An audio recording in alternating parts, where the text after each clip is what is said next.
Okay तो भाई finally आज का मंडे नाइट रॉ खत्म हो चुका और भाई बहुत शानदार आज का मंडे नाइट रॉ था। ये full review video Monday night raw को होने वाला, जहां मैं आपको एक एक लाइन बताने वाला क्या हुआ आज का मंडे नाइट रॉ को। तो आइए हम शुरू करते हैं भाई, वीडियो बड़ा कमाल का होने वाला। उससे पहले सारे लोग चैनल को सब्सक्राइब कर दीजिए। तो सबसे पहले भाई मंडे नाइट रॉ का स्टार्ट होता है सीएम पंक के द्वारा, और सीएम पंक भाई आकर सबसे पहले बोलते हैं कि देखो रोमन रेंज आज के शो के ऊपर नहीं है। साथ ही साथ सीएम पंक इस बात को बताते कि रोमन रेंज आज के 2 हफ्ता पहले अपने भाइयों की मदद से मेरे ऊपर अटैक कर दिया था, पर पिछला हफ्ता जब मैं आया अकेले में रोमन रेंज को पेल कर गया, इसलिए रोमन रेंज इस हफ्ता आया हुआ नहीं है। और रोमन रेंज जो भी मेरे ऊपर जो एलिगेशन लगा रहा है कि मैं तुम्हें हरा दूंगा, रोमन रेंज मुझे कभी हरा ही नहीं सकता। साथ ही साथ भाई यहाँ पर सीएम पंक भाई बहुत सारे और भी लोगों को टारगेट करते हैं। यहाँ पर रॉक को टारगेट करते हैं कि रॉक उसका भाई है, जो कि एक अब करंट में 100 हॉलीवुड सुपरस्टार बन चुका है। रॉक का हॉलीवुड के अंदर कैरियर खत्म हो चुका है, जैसे रोमन रेंज का डब्ल्यूडब्ल्यूई कंपनी के अंदर कैरियर खत्म हो चुका है। साथ ही साथ भाई सीएम पंक यहाँ पर पैट मैकेफी के ऊपर शॉट लेते कि पैट मैकेफी ने ये बोला कि रेसलमेनिया का टिकट बेचने के लिए मुझे बुलाया गया था। तो यहाँ पर सीएम पंक बोलते हैं कि मैं टीके से सीधा तरीके से बोल रहा हूं कि यहाँ जो मैं खड़ा हूं, यहाँ के ऑडियंस के लिए और ज्यादा टिकट सस्ता हो जाना चाहिए, ताकि जितने भी मेरे चाहने वाले लोग हैं सारे लोग रेसलमेनिया के अंदर जा पाए। मतलब सोचो भाई डब्ल्यूडब्ल्यूई कंपनी का स्थिति कितना खराब हो चुका है। समझो डब्ल्यूडब्ल्यूई वाले भाई इस बार का रेसलमेनिया 42 का टिकट ऑलरेडी भाई 15 से 20% घटा चुके, पर डब्ल्यूडब्ल्यूई वाले और घटाने वाले ताकि ऑडियंस आ पाए। समझो पहले डब्ल्यूडब्ल्यूई वाले भाई टिकट जो बेचती थी बेसिकली वो मतलब पैसा से बेचती थी ना, पर अब करंट में लग रहा है भाई कम पैसा में भी, क्योंकि भाई जब भी रेसलमेनिया होता आपको पता है भाई रेसलमेनिया के स्टार्टिंग में डब्ल्यूडब्ल्यूई वाले भाई वहां पर ऑडियंस का संख्या दिखाते कि इतना ऑडियंस आने वाला है। भाई क्या दिखाया कि ऑडियंस कम आने वाले हैं, क्योंकि पिछले साल से भाई 20,000 कम टिकट बुक इस बार हुआ है। तो भाई डब्ल्यूडब्ल्यूई कंपनी का हर तरीके से बेइज्जती हो रहा है। मेरे को ऐसा बुरा लगा भाई कि मतलब सीएम पंक जैसे सुपरस्टार भाई टिकट लेने के लिए भाई लोगों को मोटिवेट कर रहा है। मतलब भाई क्या चिंदी चोरी है। हमें सो के बैक स्टेज हमें आइसो स्पीड देखने को मिलता है। आइसो स्पीड एडम पेयर से बोलती है कि भैया मुझे यहाँ से बचा ले प्लीज, भाई मैं किसी पंगा में नहीं था, एले नाइट आकर मेरे घर पर मेरे को पेल कर चला गया। यहाँ पर भाई लोगन पॉल और ऑस्टिन थ्योरी पहुंच जाते हैं, और लोगन पॉल ऑस्टिन थ्योरी बोलते हैं कि मेरे भाई मैं हूं ना तुम्हें बचाने के लिए, मैं तुम्हें प्रोटेक्ट करूंगा, जो तुम्हें कोई भी बंदा डब्ल्यूडब्ल्यूई कंपनी के अंदर अब छू नहीं सकता, मैं तुम्हें प्रोटेक्ट करूंगा। चला जा, मैं मैच रेसल करने जा रहा हूं, तू भी आजा साथ देने के लिए। यहाँ पर डब्ल्यूडब्ल्यूई वाले भाई एले नाइट का मैच ऑस्टिन थ्योरी के साथ करवाई थी, और उस मैच के रिंग साइड के ऊपर जानबूझकर आइसो स्पीड को खड़ा कर दिया जाता है। फिर भाई आइसो स्पीड थोड़ा सा हरकत करते, एले नाइट उनको खदेड़ना शुरू कर देता है, आइसो स्पीड रिंग के अंदर भाग जाते हैं। फिर एले नाइट जो होते हैं आइसो स्पीड का पैर पकड़ के खींचना शुरू कर देते हैं। इसका फायदा उठाकर भाई यहाँ पर ऑस्टिन थ्योरी आते हैं, रोल अप के सारे से यहाँ पर एले नाइट को हरा देते हैं। यहाँ पर भाई लोगन पॉल ऑस्टिन थ्योरी बहुत ज्यादा खुश थे, क्योंकि भाई वो इस मैच के अंदर विन कर गए थे। पर भाई जो हमारा आइसो स्पीड था रिंग के अंदर फंस गया था। अब आइसो स्पीड रिंग के अंदर फंस गया, उसके बाद क्या हुआ भाई उसोस वगैरह आ जाते हैं, सारे लोग मिलकर यहाँ पर आइसो स्पीड को मारने का प्रोग्रामिंग करते हैं, पर किसी तरीके से लोगन पॉल पैर खींचकर बचा लेता है। पर लोगन पॉल जब पैर खींचकर बचाता है भाई सामने से एले नाइट प्रोमो कट करते हैं, कहते हैं कि एडम पेयर जल्दी से आप मैच को ऑफिशियल कर दो। एडम पेयर आते कहते हैं 6 मैन टैग टीम मैच भाई ऑफिशियल हो चुका है। आइसो स्पीड को बोलते हैं कि अब तुम कहीं नहीं जाने वाला, तुम्हें रेसलमेनिया के अंदर मैच के अंदर कंपीट करना, तुम रेसलमेनिया के अंदर जा रहे हो। बाकी दिन इसके बाद भाई आगे शो पर हमें फिन वेलर देखने को बोलता है, फिन वेलर का वीडियो देखने को बोलता है, जहां फिन वेलर बताता है कि पूरी तरीके से अब डिस्ट्रॉय कर देने वाला डॉम। साथ ही साथ भाई एल ग्रांडे अमेरिकानो का 6 मैन टैग टीम मैच आज के रॉ के ऊपर होने वाला होता है। साथ ही साथ लैडर मैच के अंदर जाने वाला है एल ग्रांडे अमेरिकानो, तो उसको लेकर प्रोमो कट करता है। बाकी दिन इसके बाद भाई आगे शो पर हमें फिन वेलर का मैच हमें जेडी मैकडोना के साथ देखने को बोलता है, पर भाई ये मैच कभी स्टार्ट होता ही नहीं है। भाई ये मैच बेसिकली जैसे स्टार्ट होता है, डॉम पीछे से आता है, डॉम भाई बुरी तरीके से चेयर से अटैक करना शुरू कर देता है, चेयर को गले में फंसाकर भाई बुरी तरीके से फिन वेलर को मारते हैं। तो अब लग रहा है कि भाई फिन वेलर को भाई अगर डॉम को हराना है तो भाई फिन वेलर को अपना डेवन कैरेक्टर फाइनली वापस लेकर आना होगा, क्योंकि भाई ऐसे भाई फिन वेलर डॉम को नहीं हरा पाएंगे। इन लोग 2 लोग हैं बेसिकली। बाकी आगे शो के ऊपर भाई हमें बेकी लिंच देखने को बोलते हैं, बेकी लिंच और यहाँ पर एजे ली दोनों आमने सामने थी, इनके बीच में भाई एक प्रोमो शूट किया जाता है, बैक स्टेज रिकॉर्ड किया जाता है। और हाँ मैं इस सेगमेंट को ज्यादा फोकस नहीं करना, यही सिंपल भाई बेकी लिंच यही बोल रही थी कि मैं तुम्हें रेसलमेनिया के अंदर हराकर तुम्हारा रेसलिंग कैरियर को फिर से खत्म कर देने वाली हूं। फिर एजे ली बोलती कि मैं कहीं नहीं जाने वाला, तो मैं क्या औरतों का बात को डिस्कशन करूं। भाई इनके बीच में नॉर्मल सा एक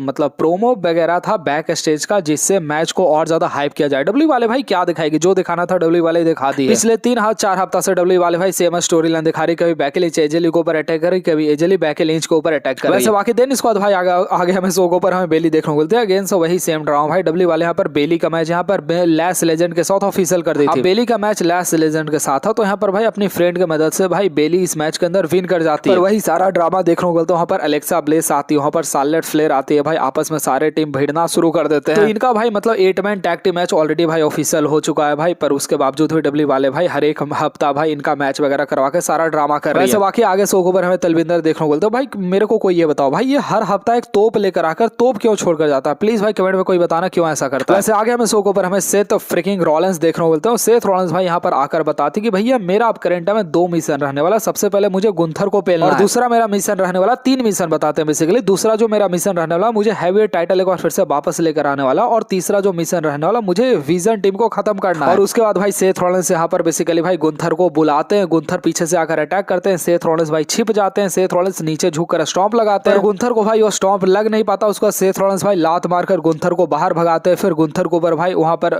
जंप कर जाते हैं गुंथर को ऊपर बाहर, और ज्यादा कुछ नहीं था भाई 10-20 पंच मेरे ख्याल से वो गुंथर को मारते हैं। फिर सारे सिक्योरिटी गार्ड एडम पेयर वगैरह उन लोग तो भाई साला रिंग साइड के ऊपर ही रहता है भाई, तुरंत सारे लोग वहां पर पहुंच जाते हैं। मतलब पहले के टाइम पे डब्ल्यूडब्ल्यूई कंपनी के अंदर स्टोरी लाइन चलता था भाई, मतलब ऐसे ऑफिशियल लोग नहीं आते थे। अब करंट है भाई तुरंत ऑफिशियल लोग आ जाते हैं, तुरंत भाई छुड़वाना शुरू कर देते हैं। तो ये चीज भाई कुछ ज्यादा ही चुतियापा वाला मेरे ख्याल से लगता है। वाकई भाई गुंथर और सेथ रॉलिंस के बीच में जब लड़ाई खत्म हो जाता है तो गुंथर जाते हैं बैक स्टेज। सबसे मजेदार सेगमेंट यहाँ पर होता है, गुंथर मिलता है पॉल वन से। पॉल वन कहते हैं कि भैया देखो, ना ही तुम्हारा दुश्मनी सेथ रॉलिंस के साथ है, ना ही तुम मेरे दोस्त हो, तो तुम आखिर क्यों जाकर सेथ रॉलिंस के ऊपर अटैक किए? तो गुंथर कहते हैं देख भैया मेरा तुम्हारा कोई दोस्ती नहीं, ये बात सही है, पर तुम्हारे पास एक बंदा है जिससे मेरा बहुत जल्द नाता जुड़ने वाला, जो कि है ब्रॉक लेसनर। ये चीज भाई मतलब गुंथर साफ तरीके से नहीं बोले थे, घुमा कर बोले थे, बिग थिंग ऐसा करके बोले थे, मतलब वही है, ब्रॉक लेसनर का ही नाम यहाँ पर लिया गया। पॉल वन भाई यहाँ पर थोड़ा सा शौक में हो जाता हूँ, हम लोग सारे लोग को पता चल चुका है भाई अब ब्रॉक लेसनर का मैच अब बेसिकली हमें गुंथर के साथ देखने को मिलने वाला बहुत जल्द समर स्लैम के अंदर। बाकी भाई ये जो एल ग्रांडे अमेरिकानो का 3 चेले चपाटे थे भाई, इनका 6 मैन टैग टीम मैच होता है, जहां अपोनेंट टीम के अंदर पेंटा रहता है, ड्रैगन ली रहता है और जेवॉन रहता है। उसके बाद भाई ये मैच को जीत जाते हैं। तो बेसिकली पेंटा, ड्रैगन ली, जेवॉन भाई तीनों इस मैच को जीत जाते हैं। उसके बाद डांस वगैरह करने लगते हैं, तभी भाई सामने से हमें रे मिस्टीरियो देखने को मिलते हैं। रे मिस्टीरियो आते हैं, रे मिस्टीरियो इस बात को बोलते हैं कि देखो तुम्हारा जो लैडर मैच होने वाला है शायद से 6 आदमी है, तो एक और आदमी वहां पर ऐड हो सकता है। मैं बेसिकली पिछले साल रेसलमेनिया के अंदर कम्पीट नहीं किया था, तो इसलिए मैं इस लैडर मैच के अंदर आने वाला हूं। बेसिकली भाई वो जो लैडर मैच होने वाला वहां पर रे मिस्टीरियो एक और बंदा करंट में ऐड हो चुका है। रे मिस्टीरियो रेसलमेनिया के अंदर इस बार फाइनली कम्पीट करेंगे। वैसे वाकई देन इसके बाद भाई आगे शो पर हमें क्या देखने को मिलता है, रिया रिप्ली और योशी काय का भाई टैग टीम मैच हमें देखने को मिलता है। मतलब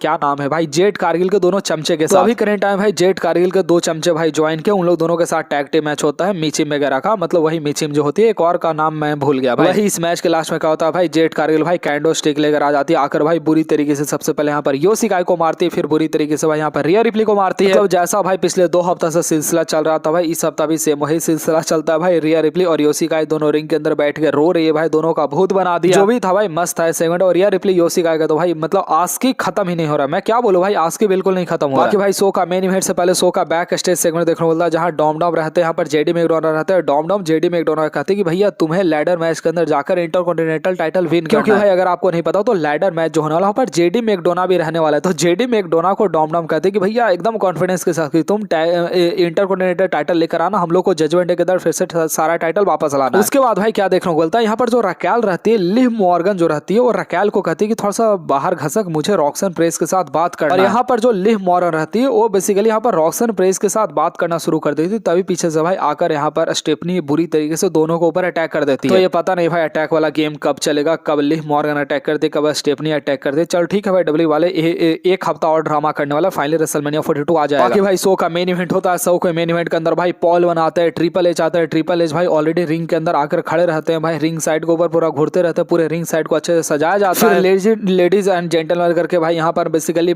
पॉल वन आते हैं। पॉल वन आकर भाई पूरे रिंग के अंदर प्रोमो कट करते हैं। उसके बाद भाई वहाँ पर ब्रॉक लेसनर आते हैं। यहाँ पर बेसिकली भाई कॉन्ट्रैक्ट साइनिंग होने वाला था ब्रॉक लेसनर का। ब्रॉक लेसनर आते हैं रिंग के अंदर, आते के साथ भाई ट्रिपल एच के साथ हाथ मिलाते हैं, एडम पेयर्स के साथ हाथ मिलाते हैं, पूरा अच्छा से ब्रॉक लेसनर खड़े होते हैं। यहाँ पर इंतजार किया जा रहा था ओआ फैमी का कि ओआ फैमी आएंगे, इनके बीच में कॉन्ट्रैक्ट साइनिंग होगा। पर भाई जैसे ओआ फैमी आते हैं ब्रॉक लेसनर अटैक कर देते हैं, ओआ फैमी ब्रॉक लेसनर के ऊपर अटैक कर दे रहा है, सारे सिक्योरिटी वाला वहाँ पर आ जा रहे हैं। मतलब भैया ये जो कॉन्ट्रैक्ट साइनिंग था भाई हुआ ही नहीं, टेबल वगैरह सारा चीज वहाँ पर टूट जाता। मतलब डब्ल्यू वाले भाई हर एक हफ्ता सेम वही चीज को दिखा रहे, पिछले 3 हफ्ता से डब्ल्यू वाले सेम वही चीज को दिखा रहे हैं। मैं क्या बोलूं भाई, मेरे को समझ में नहीं आ रहा। एटलीस्ट भाई ओआ फैमी भड़वा साला कुछ माइक के ऊपर बोल, तो भाई ओआ फैमी कुछ बोलता ही नहीं माइक के ऊपर। अगर डब्ल्यू वाले चाहते तो भाई जिस तरीके से रोमन रेंज ब्रॉक लेसनर का भाई प्रोमो सेगमेंट हुआ करता था, कॉन्ट्रैक्ट साइनिंग हुआ करता था, डब्ल्यू वाले वैसे कॉन्ट्रैक्ट साइनिंग करवाते, दोनों का साइन वगैरह करवाते, थोड़ा सा बातचीत करवाते। यहाँ पर भाई ऐसा कुछ भी देखने को नहीं मिल रहा। ब्रॉक लेसनर अटैक कर रहे हैं ओआ फैमी के ऊपर, ओआ फैमी अटैक कर रहे हैं ब्रॉक लेसनर के ऊपर, ऐसे ही करके भाई चेयर फेंक रहे हैं, ऐसे करके भाई पूरा सेगमेंट खत्म हो जाता है। ओवरऑल भाई आज का मंडे नाइट रॉ एवरेज था। आपको कैसा लगा भाई पूरा आज का मंडे नाइट रॉ? वीडियो को लाइक करके चैनल को सब्सक्राइब करें, कमेंट बताना मत भूलिएगा।